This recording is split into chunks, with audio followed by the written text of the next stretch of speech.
dream must stay alive.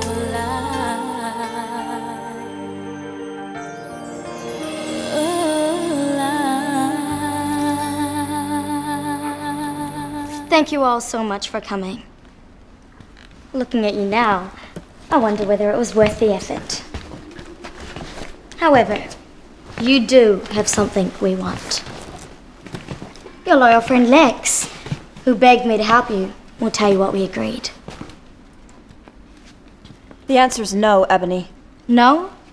I can't remember the last time anyone said no to me. You can't have it. Amber. Can't have what?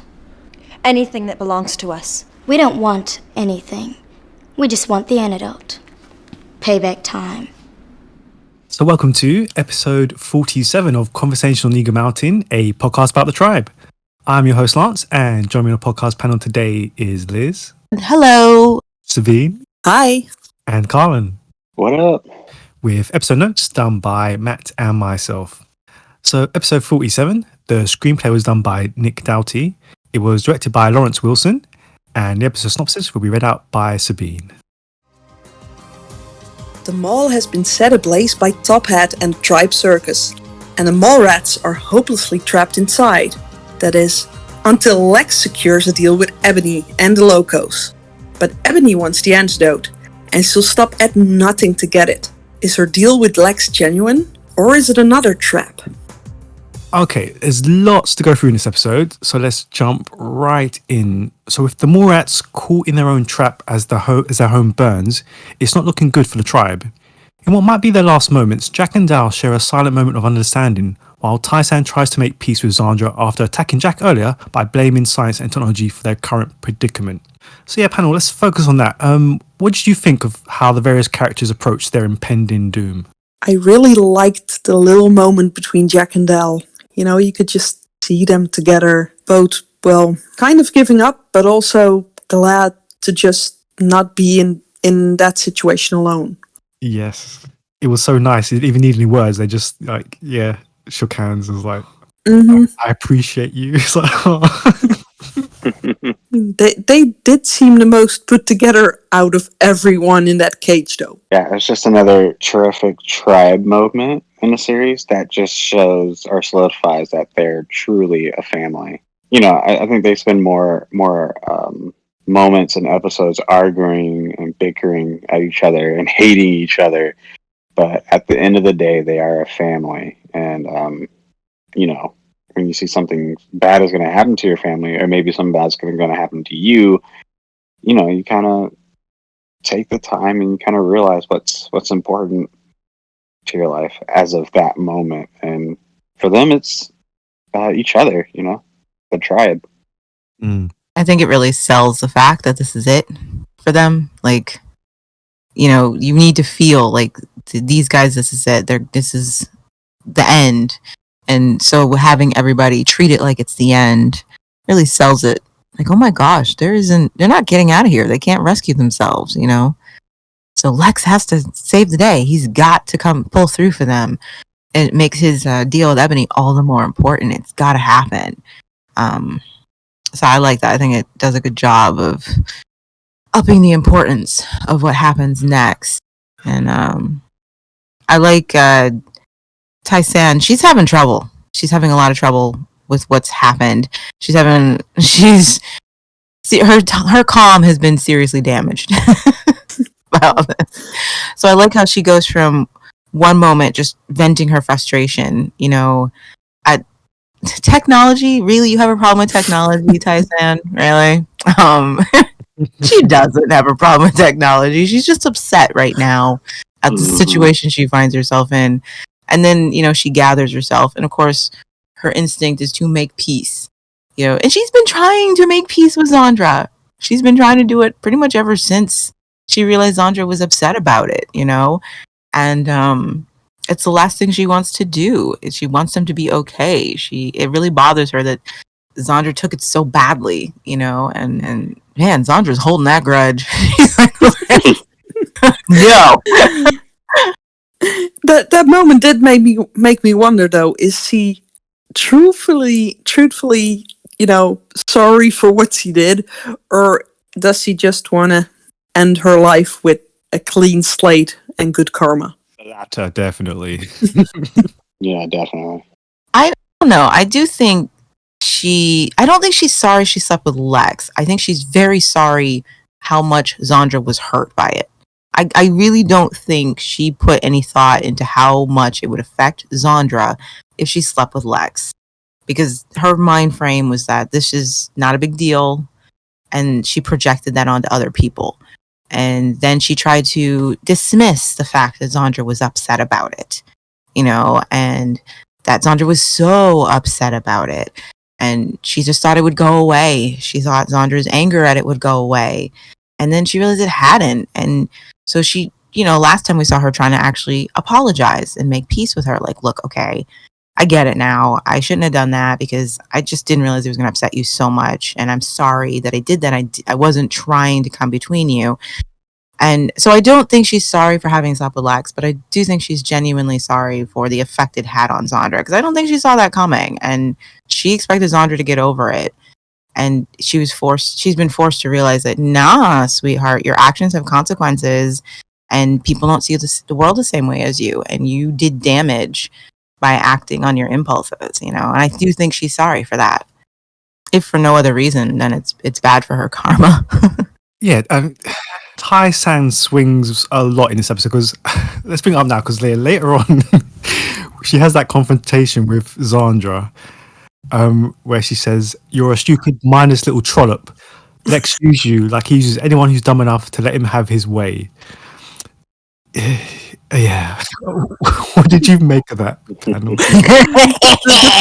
The moment he said that, I was like, oh, anyone who's dumb enough to let him have his way, like you, Tai-san. But she didn't let Lex have his way. She was completely in charge of everything that happened between she and Lex. Yeah. She used Lex. Lex didn't use her. That was cold. That was just... It was cold, but I actually really liked it because it reminds you that Tai-san too is just a human being, okay? And think about it. She's been taught, for whatever reason, what was going on in her life, she was taught that this is this way you have to behave. And I've met people like this, and they're always harnessing their chi and keeping their calm, and they often like to pretend that nothing really truly bothers them, that they're above all those emotions, and Tai-san likes to think of herself that way. She doesn't get jealous because she doesn't believe in monogamy, and she thinks those feelings are silly, but it's just she hasn't had the chance to actually have those feelings for anybody, so she looks down at other people who do get caught up in what she considers silly emotions. Oh, Zandra, you're so silly, I'm above that. And here, her emotions are getting the better of her, and she's not able to harness her chi and keep her calm.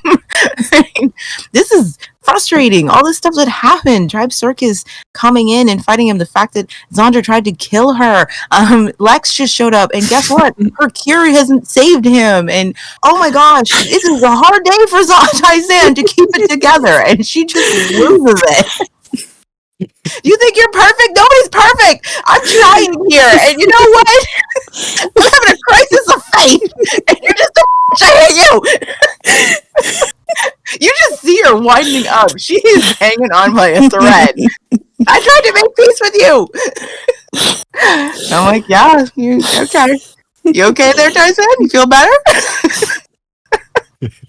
And honestly, I know it was cold, but I didn't feel that bad for Zandra because she's sitting here throwing hands at everybody and blaming everybody but the people responsible for what happened to her. Okay? She can't reconcile the fact that she chose somebody who she knew treated her like garbage, but she wanted to pretend that, no, he must really love me, and I'm going to ignore all the signs that he's the wrong guy for me, and when it all comes up and blows up in my face, I'm going to blame everybody but myself. So, I don't know. I don't feel that bad for her. The only thing I can say for Tai-san, after what he told Ryan, that at least he has the excuse of hormones being into play right now. Yeah, so I thought of two things when Zandra said that quote. The first thing I just thought about was like, yeah, it seems like Zandra can relate to that fully because she's the one who's dumb enough to let Lex have his way with her.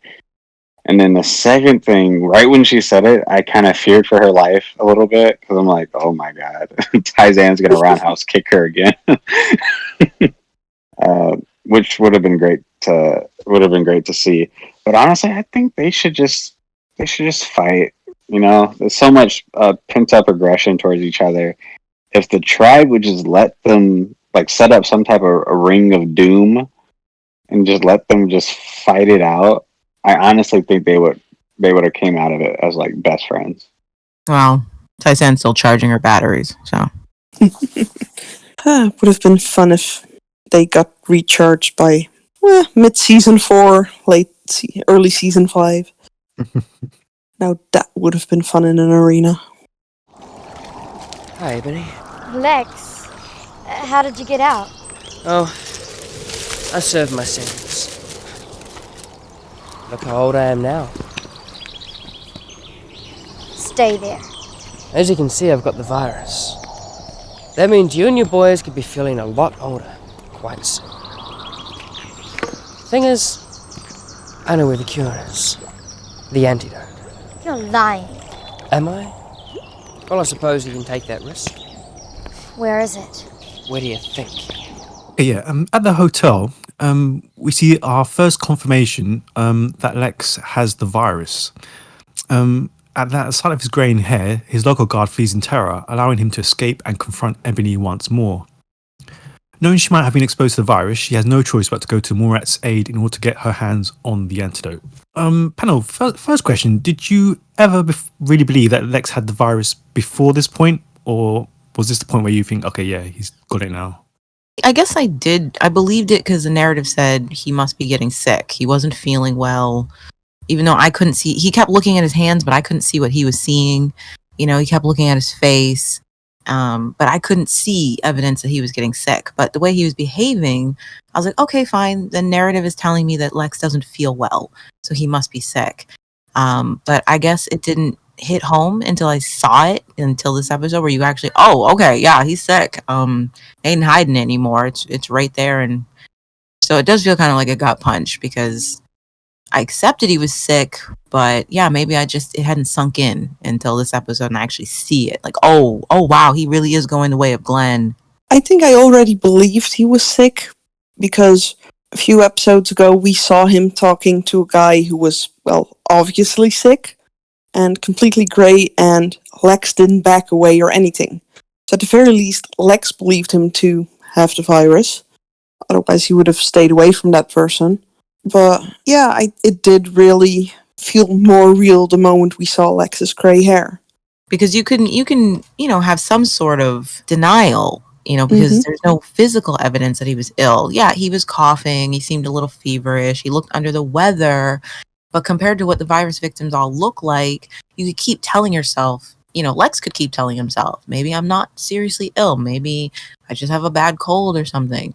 And when you see him like this, you can't go into denial anymore. He's sick. He's got it. He's going. Like, any hope that he didn't have the virus is gone. Like, oh yeah, he's going to die. Oh boy. Yeah, I thought he had it too. The moment he left the mall to kind of go on his journey, I kind of thought he definitely had it, and he was going to. Not sure if I thought he was going to die within the future, but I definitely believe he had the virus. Actually, the moment he left the mall, I was kind of afraid that for whatever reason he was leaving the show, and this was how they were gonna write him out. Wild. Like, did Taisan have the virus? You don't know. And so you're just kind of left wondering if she had it. And then Lex, he's convinced he has it, but there's no evidence of it. And there are people who are in doubt. He didn't want to take the antidote because he didn't know. I say antidote, but quote unquote antidote. Because even if he was sick, he doesn't know for sure if he's 100% ill, and that could kill him or that could poison him. So I think it was a nice way to button it up. Like, yeah, absolutely. There is no doubt he has this. So now what is he going to do? And then it brings into question, did Taisan ever have it? You know what I mean? And I do like how he uses it to get Ebony to help, It was a smart move. It really was. Especially since, None of them knew he was sick until that morning. And it's like, oh my goodness, we've been touching you and you jerk. Now Ebony has to take a chance to go to the mall because there's something there she really needs. Like she thought she could just be holed up in her hotel, kick out anyone who seemed kind of sick. And that was it. She'd be safe. And now she's like, damn it, I gotta go there. Yeah, in went Lex with a bomb nobody knew about. She's like, all right, check-in, mate, you got me. Yeah, speaking of which, we have to talk about the locos because there was barely any locos at the hotel, even taking into account obviously the losses in the tribal gathering and Luke and a few others going out doing whatever they're doing. There was like no one really around to protect Ebony. Did that surprise anyone at all? It's a visual that she may be losing control. I mean, she already had trouble after the tribal gathering. She said, I almost lost half my tribe. So that says something. And then if you got a bunch of... Where do you think Glenn got sick? He couldn't have been the only loco who got sick. We know that most of the locos are out in the street stoning people and wreaking havoc. So she may be in a position where a very precarious situation where she doesn't have as much control over them right now. They're just off doing whatever the frig they want. What is she going to do? How does she keep them focused on anything right now? So maybe it's just a visual of that she's losing her grip because that is part of her storyline going forth, that she does not have as much control over these guys and that her reign is not going to last, So maybe this is just a hint about that. That's true. Yeah, I agree with that. It also kind of made me upset a little bit when the locos got to the mall and they were trying to like have their way with the rest of the mall rats and trying to take that virus, because I'm like, okay, I can understand with Tribe Circus. There is quite a few of them, but I felt with the locos there was only so few that the mall rats kind of outnumbered them, which did make sense to me. But yeah, but they don't know how many locos are still out there. It doesn't matter what's out there; it's what's in here in the mall. Well, remember, I mean, you make a really good point, Carlin, because if the traps had when Mallrats were fighting Tribe Circus, they had just enough people that if their traps had worked, they would have beat Tribe Circus. It was just unfortunate that things didn't work out and Tribe Circus beat them. So you have to wonder, why didn't all of them fight? They could have taken on this small contingent of locos, but now their morale is beaten down. They've already lost a fight, and they've lost, Tribe Circus. They just barely got out of trouble at Tribe Circus. They are already terrified of the locos, like it's psychological, so it doesn't really occur to any of them that I could take that jerk in a fight. They're just a bunch of dumb idiots. The locos terrorized the streets for months and months. And so there's that psychological fear of them. And their morale is rock bottom right now. And as you see, like when Amber and Bray are willing to fight them, only two other Mallrats are willing to fight with them. Everyone else is just like, dude, man, I can't take another L today. No, morale is low, and let's not forget, if it wasn't for the locos, they would have died in, their tiny little jail. I'm only gonna buy into that mindset they have because they're from the city, and I believe that every kid from the city has that mindset that they can't beat anyone or they can't do anything, which is the reason why invasions happen and people are so easily captured in this series, but it makes no sense. I mean, I'm looking at Jack and Dale right now, just standing there looking at Bray being captured. Yep, I was like, you guys could help. You could totally help. I mean, even Trudy could do something. Trudy's holding a baby. Leave her alone. Don't you start on her too. Don't you dare. Leave the baby down. Sure. Leave her alone. That's the one person you may not criticize in this episode. At least not in this situation. Come on. And then with Bob again. Oh my goodness. Went under my Bob. I knew it. I knew Bob wasn't safe. Bob wasn't even scared. He smelled the smoke and he was just like, oh well. If it wasn't for those darn kids. Oh, that smoke on the set, man, wasn't that good set dressing? Mm-hmm. Like, it really looks like that place is on fire and hard to breathe. I was like, man, that, I'm thinking about like all the logistics of setting up that kind of, set, that danger, and where everyone had to be, how they had to film the kids, how far they would have to be away from the fire, but you want to give the illusion that the fire is spreading. Like, I was really impressed with that, and the locos rush in with Lex and the music swells and he's putting out the fire. Like, this was really well shot. Considering how much they couldn't actually have the kids near those flames, and it was really cool. But what on earth did Lex use to put that fire out? Because they already emptied the fire extinguisher. Well, they had 2 fire extinguishers from upstairs, and remember, he came in from downstairs. Yeah, fair enough. So it could have been from just another part of the mall. Yeah. And he as they came in, it's like there's smoke. Obviously, we need a fire extinguisher. I mean, that's what I'm assuming, considering this is a public mall. They would probably have fair enough. fire extinguishers in different places. Though I will admit, his had way more fluid in it than Patsy and Chloe's. What was that about? It was bigger. Yeah, but it was a bigger model as well. That is true. That's true. I wonder if that was actually Caleb. It's hard to see through the smoke, and the quality of my DVD is really bad. I'm like, was that Caleb, or was that like a stuntman? You know what I mean? Oh, that was Caleb. Because he was still underage at the time. You know what I mean? It's like, that's a fire stunt. You're really going to have an underage actor putting out this blaze? That's pretty dangerous. Then again, I don't know what the childlike working laws in New Zealand were like at the time. So maybe they're like, go for it, Caleb. They don't have the budget for stunt people at this point. It's not in the budget. Just don't burn yourself. We don't have the insurance. It's kind of like when Zoot was thrown off the balcony. They told the actor like, hey, this is real, okay? So just throw yourself off and we'll catch you. Oh, you're saying this now, and it ties in so well with the rest of this episode. Yeah, we have to talk about the Morats' initial reaction to being freed.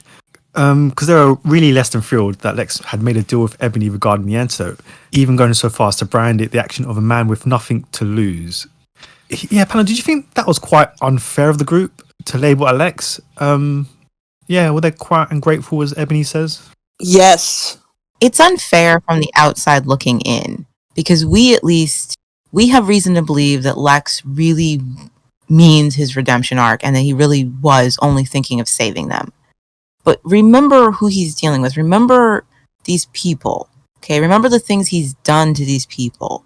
Just before he got sick and left, he tried to betray them. He tried to get one of them thrown out. He was willing to go that far. He'd been stealing from them all this time and just waiting for the moment that he could screw one of them over. Remember that. Remember all the things they've seen Lex do.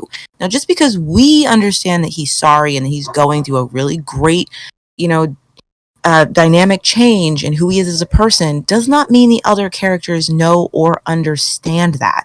Just because they were gracious about him leaving, and they don't want anything bad to happen, doesn't mean they're going to just forget everything he's done to them and how many times he's betrayed them or lied to them or screwed them over.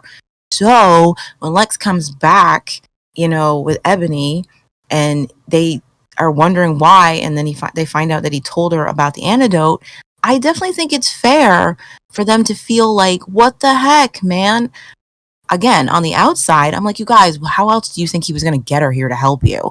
But I do understand why they would feel betrayed, because it's just one more thing in a line of things that Lex has done for selfish reasons, because they aren't, partial to the change that we can see because we're on the outside. Lex isn't doing these things to us. We get to study him as a character, but they're just people dealing with another person.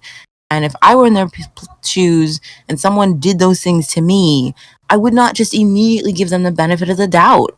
I'd be like, oh, great, thanks a lot, Lex. The one thing we had, and you gave it up. And I don't know if you did it for us or you did it for your own sake. I just don't know. They don't know that he went to Ebony on his own volition. For all they know, he was captured by Ebony and gave up the antidote to gain his freedom. They don't know. So, yeah, I think it's fair considering what they know about Lex. Yeah, but on the other hand, Bray had already emphasized how horrible Tribe Circus is. Bray knows that. he's fully capable of knowing that Lex knows the same thing. But that doesn't mean Bray has any reason to think that Lex would care. He does not have a reason to believe that Lex would care about what Tribe Circus might do to them. He doesn't. Just because Bray made peace with how Lex has treated him because Lex is sick does not mean he trusts him or has reason to believe that Lex would put their safety above him. He just doesn't. It doesn't change overnight. It's not going to go away. I felt bad that they judged Lex. I'm just saying, from their perspective, I get it. I mean, I'm looking at him going, you guys, I mean, I get it. I know you're upset, but he saved your life. How did you think he got that to happen?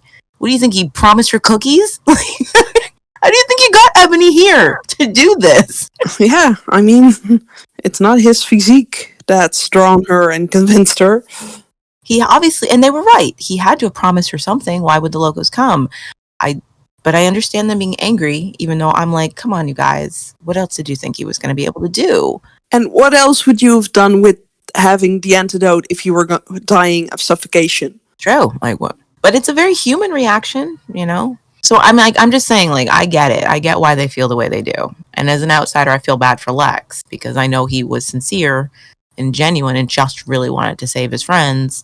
And there was no other way for him to do it, you know? Yeah, it's one of the rare episodes of feeling bad for Lex. But the Mallrats can't be faulted for not forgetting all the times he has betrayed them. You know what I mean?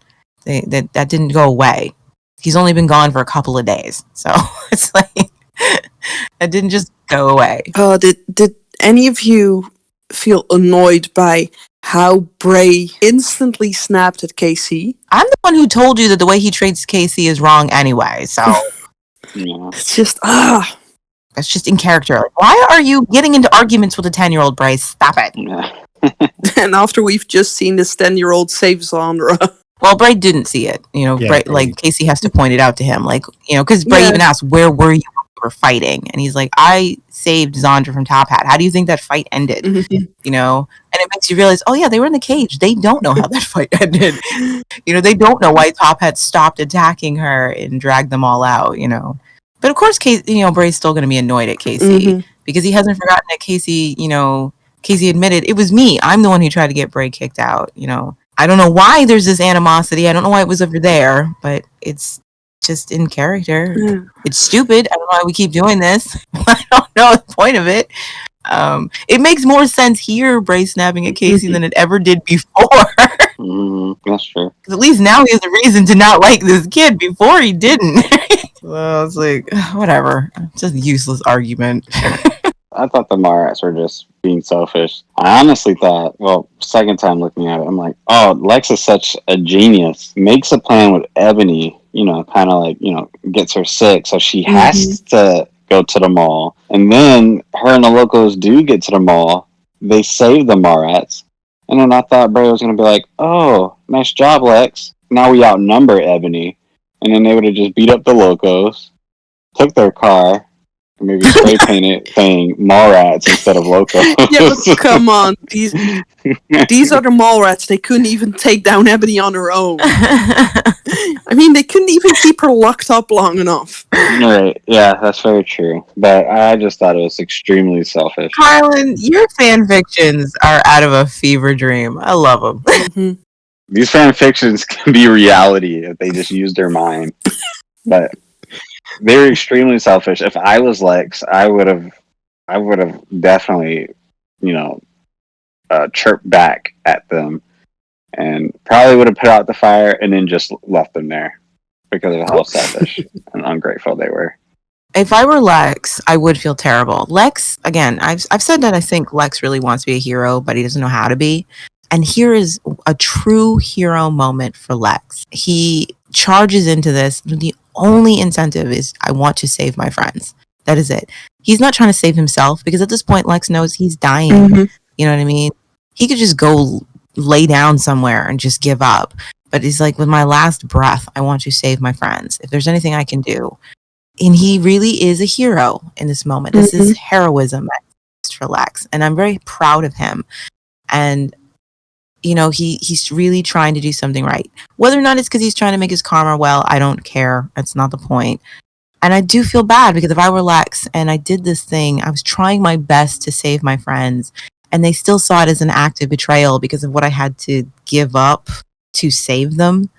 And he's desperate for them to believe him when he's like, no, you guys, really, I only told her because it was the only way I could get her here to help you. You know what I mean? I didn't do it to be a dick. I know you have reason not to trust me. I know I've screwed you over before. I know I've lied to you before, but please believe me this time.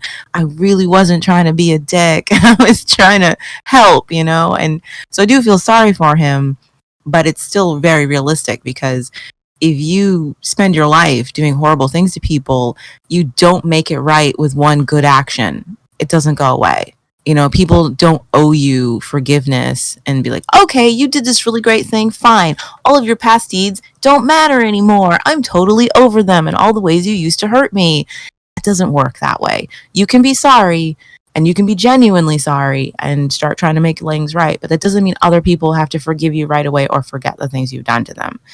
So yes, I feel sorry for Lex, but I don't blame the Mallrats for reacting the way they do to him. Yeah, I just felt like logic completely left the window. I understand how they felt about Lex beforehand, but this is a dying man. Has, you know, his life, he pretty much at this moment, his life is pretty much over. And I don't know how they couldn't see that, you know, he came back, not only for them, but for Zandra, you know, his wife. Humans are not rational. No, the Mallrats are not rational. No, people are not rational. Have you been paying attention? It's the Mallrats. Humans just aren't, we're not rational creatures in general. You know what I mean? And feelings color everything we do. I mean, just look at a reality show. Look at the way these people act with each other. You know, you're like, why is this how you're behaving? Feelings, emotions, they color everything. They blind us, you know, and that's the human condition right there. It's not just Mallrats, it's everyone. Even us, we may look at ourselves and think, I'm a very rational person. But you press the right triggers and our rationality goes out the freaking window. No one is above it. Nobody. No matter how hard you try. That's the thing you're seeing with Tai-San. She struggles to be a very rational person. She has it all together. And even she has triggers where her emotions just take over and she cannot keep that nice stoic, I've got it all together, I react logically. No, even she can't do it because she's a human being. None of us can do it. We all have triggers. Our emotions eventually get the better of us, no matter how much we try. Oh, Trudy, how's the baby? Why don't you just leave us alone, Ebony? I'd quite like a baby. Oh, I don't mean the normal way. Much too messy. Risky too these days. I'd just like to have one. You know, find one. Or maybe just take one. Oh, let's talk about that juicy scene between Ebony and Trudy. Because it was inevitable that the two would meet, and as they do, Ebony makes sure to twist the dagger into Trudy's back by mentioning that she'd love to have a baby, or more accurately, take one. Yeah, panel, was this, do you think, a gentle reminder of the importance of Brady in Zoot's legacy? Or do you think it was even a card that Ebony hoped to play one day? Especially considering, obviously, her power within the Locals at the moment. I think it might have been, but I think she also just really wanted to annoy Trudy because she could. Mm-hmm. I mean, Trudy's an easy target for that, especially with the history those two have. And yeah, you know, at the end of the day, Ebony knows fully well that this is Zoot's child, and you know, who knows? Chosen might have already been forming. She might have considered it as an option. It just seemed like a calculated taunt. Mm-hmm. I don't know. Ebony never says something without a good reason. At least not things like this. So yeah, I do think she was maybe forming a plot in the back of her mind, but not wanting to just quite yet. Given what I know about Ebony and how clever she can be and how stupid she can be, I'm willing to give her the benefit of the doubt that it might have crossed her mind how Brady could be useful in Zoot's legacy. Even though we've seen Ebony, she does not, when it comes to Zoot's legacy, she doesn't want anyone else at the top of that pyramid, even Zoot. You know what I mean? Like, so it definitely, she wouldn't want the baby at the top of that pyramid either. But I can't say it wouldn't have crossed her mind. You know, I think that's definitely fair that it might have crossed her mind that this kid, Zoot's kid, you know, could be important or could be useful. But I often wonder if it has just a little bit more to do with jealousy and the fact that she's just never liked Trudy. And that she's simply taunting Trudy, reminding her, hey, you had my boyfriend's baby. And just so you know, he's not around to protect you anymore. And if I wanted to, I could rip your life apart. Mm-hmm. And that feels very Ebony to me. Yeah. To just remind someone of the power that you have. Like, she doesn't like Trudy. She never has. In season 2, we get more backstory that she didn't like Trudy on sight. And for no reason, then she says, you were the little girl who got everything. You know, Trudy represents something that really messes with Ebony's sense of self. And she doesn't like her, you know, and she wants to just wreck her life sometimes and take things from her, like toys. Like, you got all the good toys, I'm stealing your Barbie, you know? And so for me, I feel like it's a little bit more of a taunt just to mess with Trudy's head, to remind her that if I wanted to, I could rip your life apart for no other reason. You know what I mean? I'm not even really interested in your baby, but I could take her and there's nothing you could do about it, you know, just to scare her, you know? And, but again, I don't doubt that it's possible. She could have definitely considered Brady's relation to Zoot and how that could be used. I think it has more to do with just messing with Trudy. This was 100% harmless. I even said it on the last podcast. There has to be some type of inside joke between everybody in the city, and knowing that when Trudy gets moody, she turns into Trudy the Moody, which is highly entertaining to watch, and everyone gets a kick out of it. And as of right now, I think Ebony kind of sensed the room that everyone's kind of feeling low, the morale's down, and well, what can make us feel better? I know. Let's go see what Trudy the Moody's doing.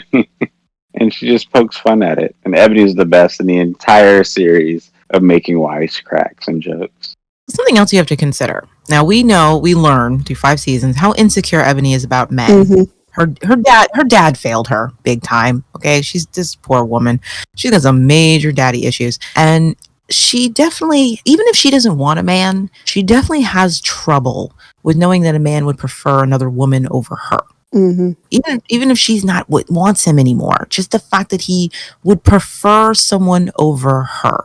Now, she wasn't in love with Zoot, you know, but it was very important to her that he chose her, that she was his woman, that she was important to him because of how everyone feels about him. And I guarantee there is some jealousy that Zoot never got over Trudy.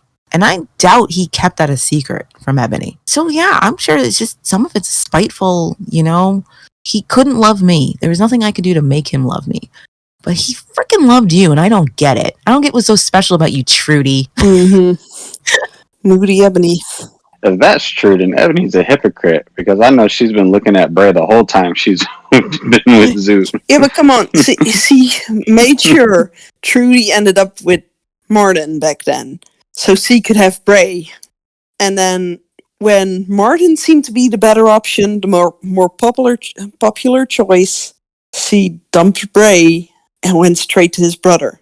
Yeah, but I think from what we've seen so far, I don't know what Zoot and Ebony's relationship ever deemed as romantic. Obviously, they are together in that way, but I felt like there was more abuse than anything. I'm sure you're right. It was an abusive relationship, but she still had in her head, she was special to him. These are words she actually uses. I was his woman. I was special to him. She needs to believe that. Trudy is always a reminder that she wasn't all that special to him. He didn't care. You know, she was just a consolation prize because he couldn't have Trudy, you know? And she says later in season 2, when she's, you know, Trudy's like, I demand you tell me what it is you hate about me. You've always hated me. You've always targeted me. I want to know why. And one of the things Ebony says to her is, you were the good girl who got everything. You got Bray and Zoot. And it pisses Ebony off that for whatever reason, whatever it was about Trudy, both Bray and Martin preferred her. They still cared about her more than they cared about Ebony, you know? And again, with someone with her man issues and needing to be the most important woman in a man's life Mhm. and not seeing every other woman as competition. I mean, yeah, I think she can't, it bugs her, Mhm. It bugs her. Trudy's presence bugs her, and she just needs to remind her, I have power over you, I can destroy you. Just makes me feel better about myself. It'd be really funny if, like, everything you just said, it would be great if Ebony said it out loud, and then Dale just approached her and was like, well, maybe you're looking for the wrong type of man. He's like, maybe you should be looking for men who know about farming and pharmaceuticals. Imagine that, though. That would be a pretty interesting couple. No, they wouldn't. Yes, they would. We can't just let her take it. It'll be tough. Losing the antidote is tough, Bray. Okay. Ryan, you in? Me too. I'm no chicken. It's gotta be quick. A real surprise when she gets back, otherwise we're finished.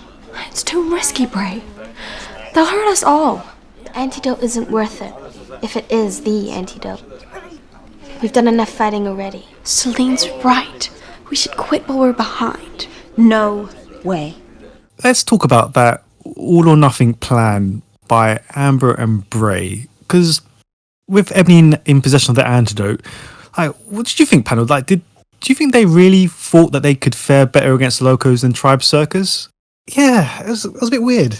I think they kind of felt like Ebony would never harm Bray. They thought that was their big advantage here. Whereas with Tribe Circus had no reason not to harm anyone. And, well, they've had issues with Ebony before, and they got away safely, or as safe as they could. So I think that might have just given them that little bit of confidence, however stupid it was. I think it was partially this. They saw the same thing we did. They outnumbered the Locos. Like, dude, they're coming here to take something really important away from us. Are you kidding me? We went through a minefield to bring this back. We gonna let these guys take it? Are you crazy? Oh no, there's way too many of us. We could totally fight them. Let's do it. Their problem was just that not everybody was on board, If they would have saw Trudy get on board, I think everyone would have reacted. If Trudy would have grabbed that butter knife, I think everyone would have been up in arms. Because they could have taken them. I think they could have. If everyone had been on board. They needed more than 4 people on the plan. Mm-hmm. Yeah. Jack and Dale are just standing there like, oh, like, being boyfriends. Like, oh. Yeah, I kind of imagine what would have happened if Trudy had been, here, hold my baby. Yeah. Hold my baby. Hold my baby while I smack this. But at this moment, the Mallrats didn't know that there was like past relations between Bray and Ebony, right? Yeah, it's not common knowledge that they know that Bray, was Martin's brother, and so he must have known Ebony from school or whatever. But they don't know that Ebony won't hurt Bray. I think it has just more to do with no, we're not letting them take this. This is too important, man. But they know Bray managed to talk to Ebony to get away from Ebony in the past when he went to talk to her. That is true. I just don't think that's what they're banking on in the middle for this conflict. That will matter. I just think for them this is just too important to give up. I mean, that's just Mm-hmm. how I see it. Like for them, I get it. Like they would be. I mean, even though none of them want to actually try, it's kind of funny. This prototype. None of them want to actually test it. They're all scared to try it. Like, none of them tested. None of them know what it actually is. They have no clue. It's not like it had a label on it. Antidote. Who knows what they are? Who knows what it is? They have no clue what the stuff is. It could be. I know exactly how I would test it and try to figure out what it is. They don't know. The only way they can test it is if it's on someone who's sick and it makes them better. And of course, Lex is afraid to try it. And, they didn't find it in time to give it to Glenn. And nobody else has been visually sick for them to give it to. But all this fuss over something they don't even know. It's just their last dying hope. I wouldn't let them take it either. Heck no. Not after the day I had. It's their precious. Ebony, you're going to have to fight for those. No way. Maybe they thought she was a soft sell because she hasn't come after the Mallrats and stuff. I don't know. I wouldn't have let her take. I'd fight her too. All or nothing. Let's do this. I can only take so many L's in a day. Let's do this. I don't know. I guess it's just because they didn't even know if it was an actual antidote that makes the plan a bit like self-sacrifice for no reason. I just find it odd. Like, yeah, let's go down fighting for something we don't know will actually work, and that there could be other things out there. I don't know.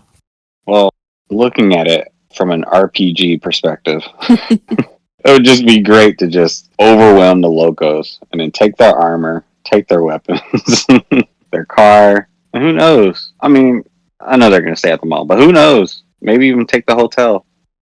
I mean, remember they've lost the fight against Tribe Circus. Mhm. They've got like smoke inhalation, all trained and tired. Like, really, they thought they could take on the locos, like trained street fighters? Absolutely. No. First off, they should be smart enough to say, hey, all right, guys, this time we won't use pillows. We'll use blunt objects. Well, oxygen deprivation does lower intelligence and cognitive ability. But you know what? I think the writers realized that there are just certain characters who would not let this go without fighting. Mm-hmm. Like, there was just, you couldn't write this believably without the character of Amber saying, I'm fighting her. You know what I mean? I think they just realized that realistically, the whole group would not give up immediately. There would be people in the group who'd be like, nah, I'm going to fight. So I think that's pretty much why it's there. Even though they fail, it's just because the characters push that plot. Because that's what the characters would do. There was no way Amber was ever going to give up that antidote without some sort of fight.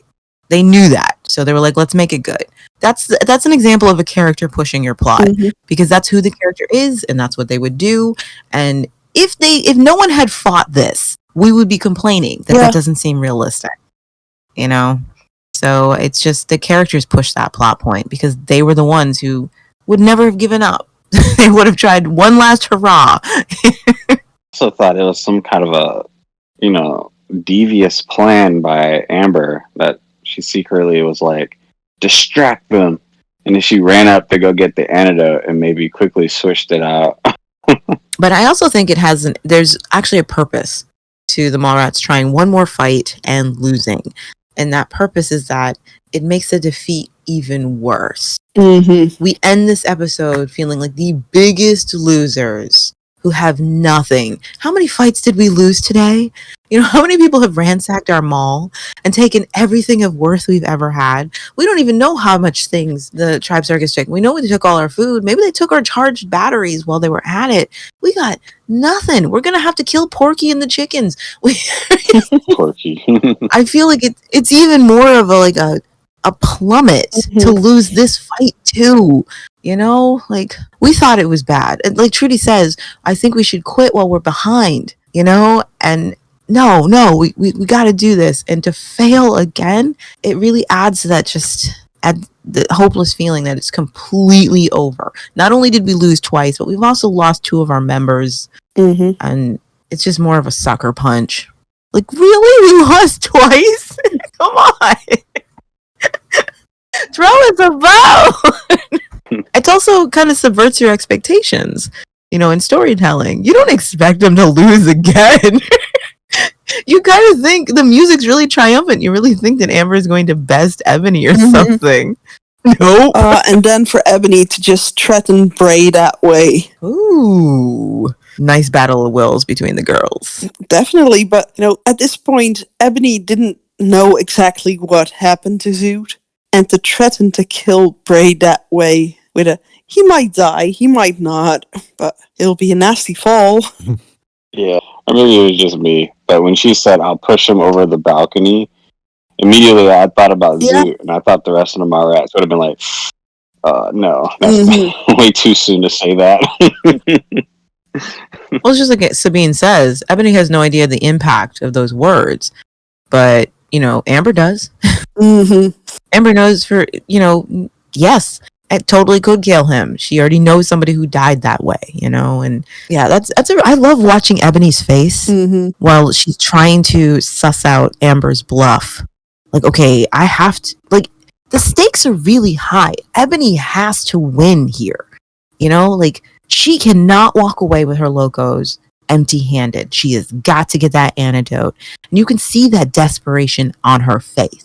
And, you know, when Amber threatens to destroy it, you know, you see Ebony scrambling for the right thing, trying to find the right thing she can say, trying to find Amber's weakness. And you can see she plucked Bray out of thin air. Like, I wonder, you know, those strings. Ebony's always pulling on those strings, sets them aside for later that might be useful. She's clocked this relationship. She may not know that they're like an actual relationship, but she has clocked something between them. And she's like, I'm going to pull that string. I'm going to take a chance. And she was right. It was a good string to pull. And then once you see her confidence come back when she realizes, I've got the upper hand. I got it. I got her. She's not throwing that stuff away. I won. You know, but you see the panic in her eyes for a little while she's like, I've got to win this. I have got to get that antidote. It's very good. It's nice high tension. Good try, Amber. Good try. But never bluff anything you're not willing to actually go through. I mean, sticking with that desperation and Ebony's connection with Bray, like, Panna, what do you think? Do you think she was desperate enough to have actually gone through with it? I don't think she would have, but she would have gone just far enough to make everyone believe she would. I think Ebony's clocked the Mallrats enough to know that wouldn't be necessary. Like, it was a safe bluff to make because of who she was dealing with. She's like, okay, I know these guys enough. They are not going to let me throw one of their members off the balcony. And she knows the effect Bray has on women. Because even though it's made to be a moment between the lovers, Bray and Amber, come on, Ebony could have threatened to throw anybody off the balcony and Amber wouldn't have done it. She would not have, you know, and she would have given her the antidote. No matter who it was. You know, they use Bray because it's the lovers. and because they wouldn't get away with threatening to throw Patsy over, or the baby. But she could have threatened to throw anyone, and Amber still would have given her the antidote. You know what I mean? She would have never... Ebony knows that enough about the Mallrats. That, okay, I'm not playing games with this girl anymore. She's never going to sacrifice one of her tribe members, so... Yeah, and then Bray is the funnest bet. He's the funnest bet. It also lets her figure out, okay, any suspicions she had about this relationship, she figured, okay, they are in a relationship. All right, which is why she ends up taking him. Yeah, just because it's even more fun. Like, all right, I'll be taking him. Give one more sucker punch to Trudy, scare her a little bit. Remember, Ebony has a reputation to uphold. She feels like she's on stage all the time. Her locals are always watching her, and Ebony behaves as though she is performing to the crowd all the time. If Amber wouldn't have kissed Bray, maybe she wouldn't have grabbed him. Well, she had already threatened to take him before they kissed. Yeah. Like, she already figured out, like, okay, they're in love. All right, that's why I'm taking him. I'm not leaving him here with her. I've had enough. This was cute to watch play out, but he's coming home. Yeah. And then just to think about, maybe if she would have grabbed like KC and threatened to throw him off, I wonder how many of the Mallrats would have actually reacted. Or maybe if it was Taizan. Amber wouldn't have done it for any of them. No. She would not have sacrificed a single one of her members. It was deeper for Bray. If she had like threatened Lex's life, Amber would have reluctantly given. She wouldn't have been happy about it. She was like, damn it, Lex. Oh, you're one of us, fine. But she wouldn't have sacrificed anybody. And that's something Ebony knew about her. She had sussed Amber out. She used that information to her advantage. This is Amber. She was willing to bet away her own freedom to save a friend. That is what Ebony knows about this girl. So she was like, all right, all I gotta do is threaten to kill one of her tribe mates. And then it was confirmed for her. They're clearly in a relationship. I feel like taking my toys back. So. This is my Bray. Hands off. And that's just for fun, because she says, I'm getting real tired of you, Amber. Like, oh, you're finally catching on that she's a threat to you. Is it a twisted way of her trying to save Bray's life? That's a good question. I don't think it is, but it's a great question. Now, that's a funny thing to consider. Yeah. Like, they find out the antidote works. It's like, okay, we can run away together with the antidote. We won't. Well, I will give you the antidote, Bray, and keep you alive because you've been near Lex. I don't think that's what it was, though, to be honest. But it's an interesting question. I love that. I have to mention it because it did rub me up the wrong way. Did anyone else find it stupid how Ebony used up a whole vial of the antidote on Lex without Yes. it actually works? Because that does not make sense. God, the way she tests this antidote is so stupid. I'm like, by the time you get an answer, you ain't gonna have any antidote left. Yeah. So dumb. So dumb. Like, how many vials are there? There's like, what, 8? Different ones. Like, yeah, why are you just using up a whole one? Like, Yeah, but why? there aren't that many people Ebony cares about. I mean, That's and not the point. and Lex makes a good guinea pig. Yeah, but she gives him like a vial a day. For how many days is she going to do this? By the time she gets an answer, how many vials is she even going to have left for herself? Even if the only person she's trying to save is herself, she has no idea how many of those vials she would need to save herself. And she just keeps giving him vials every day instead of, like, I don't know, giving it some time to see if the one vial works. You know, and it's like, what if you used up all the vials before he started to heal? We're not there yet. It's still dumb. It was still a really dumb move. I get it. It's for dramatic purpose to pour the whole thing down his throat. But when you see how she uses it going forward, it was really stupid. Just give him a little. Give him a teaspoon. Start with 2 teaspoons. Isn't that like the normal dosage of anything? No. Like, or is it 2 tablespoons? Whatever. It just start small. Start small. If it's poison, it'll kill him anyway. And if it's secure, give it some time. Don't use it all up. Yeah. Don't give him a whole vial every day. For that moment, the moment she does that first vial, I think it was mainly for dramatic effect. Yeah, it is, because we still don't know if this stuff works. All we know is that Lex has finally been forced to drink the stuff that's been called into question this whole time. So it's very dramatic, because we don't know. Oh my gosh, this could kill him. Whatever you steal, Ebony, you can never have what we've got.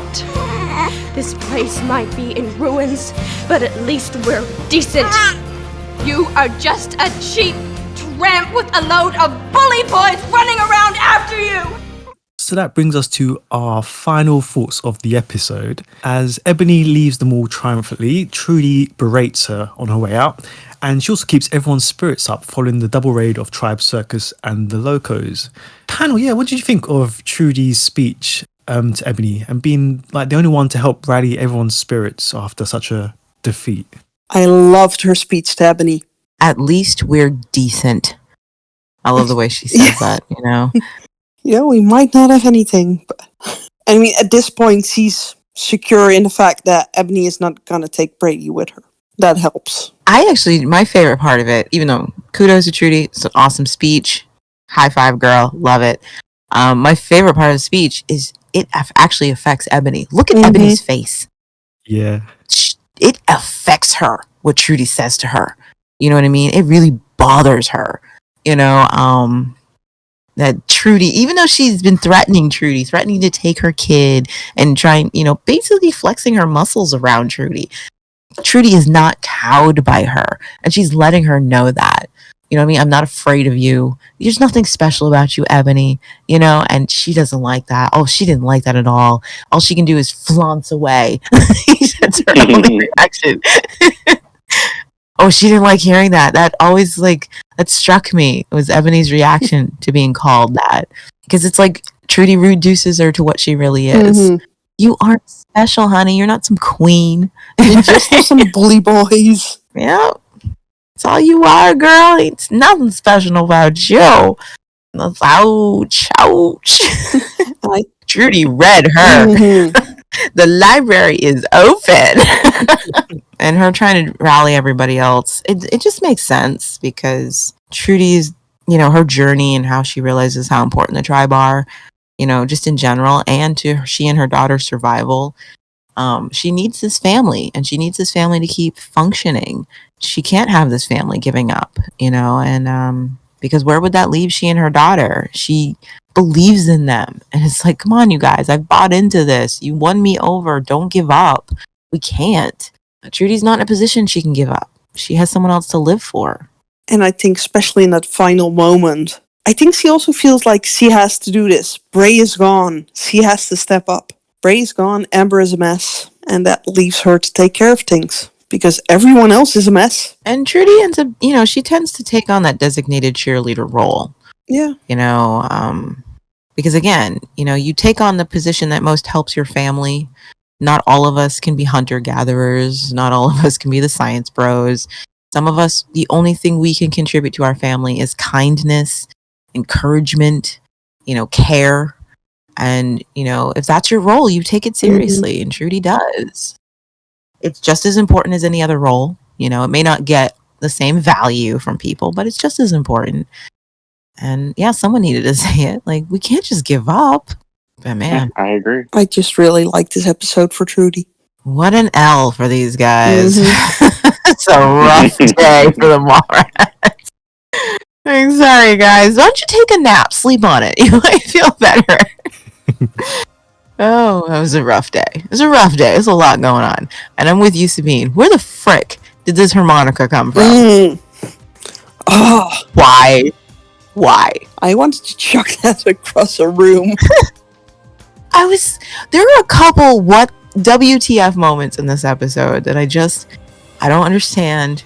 Okay, for example, why do we have the plot point of Patsy and Chloe trying to get the dog, the chickens, and the pig out of the cage when all this other heavy stuff is happening? We don't need to see this. This isn't important to anything happening right now.